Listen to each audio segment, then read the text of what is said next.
તાપી જિલ્લામાં માર્ગ અકસ્માતની એક ગંભીર ઘટના સામે આવી છે। નિઝરના વેલદા ટાંકીથી કુકરમુંડા તરફ જતા મુખ્ય માર્ગ પર બે મોટરસાયકલ વચ્ચે સામસામે જોરદાર ટક્કર થઈ હતી। આ અકસ્માતમાં બાળક સહિત કુલ 6 લોકો ગંભીર રીતે ઇજાગ્રસ્ત થયા છે।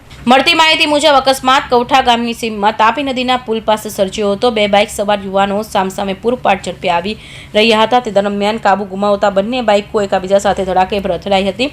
ટક્કર એટલી પ્રચંડ હતી કે બંને બાઇક પર સવાર લોકો રોડ પર ફંગોળાયા હતા। ઇજાગ્રસ્તોની સ્થિતિ આ કરુણ અકસ્માતમાં બંને બાઇક પર સવાર 5 યુવાનો અને એક નાનું બાળક ગંભીર રીતે ઘાયલ થયા છે। બાઇકની પાછળ બેઠેલા લોકોને પણ શરીર ગંભીર ઇજાઓ પહોંચી હોવાનું જાણવા મળ્યું છે। તાત્કાલિક સારવાર માટે અકસ્માત થતાં જ આસપાસના લોકો દોડી આવ્યા હતા અને તાત્કાલિક 108 એમ્બ્યુલન્સને જાણ કરવામાં આવી હતી। તમામને ઘાયલોને તાત્કાલિક ધોરણે નજીકની હોસ્પિટલમાં સારવારથી ખસેડવામાં આવ્યા છે। હાલમાં પોલીસ આ મામલે વધુ તપાસ કરી રહી છે। ત્યારે ડીવાય એસપી ઈશ્વરભાઈ પરમાર સાહેબ કહે છે કે વધુ ઝડપી બાઇકને લઈ જતા લોકોને અપીલ કરતા જણાવ્યું કે વધુ ઝડપી બાઇક ચલાવી પોતાનો જીવ ગુમાવી શકો છો અને ઘરના લોકો પણ હેરાન થઈ શકે છે। જેથી સુરક્ષિત હેલ્મેટ પહેરી શાંતિપૂર્વક ગાડી ચલાવવી છે।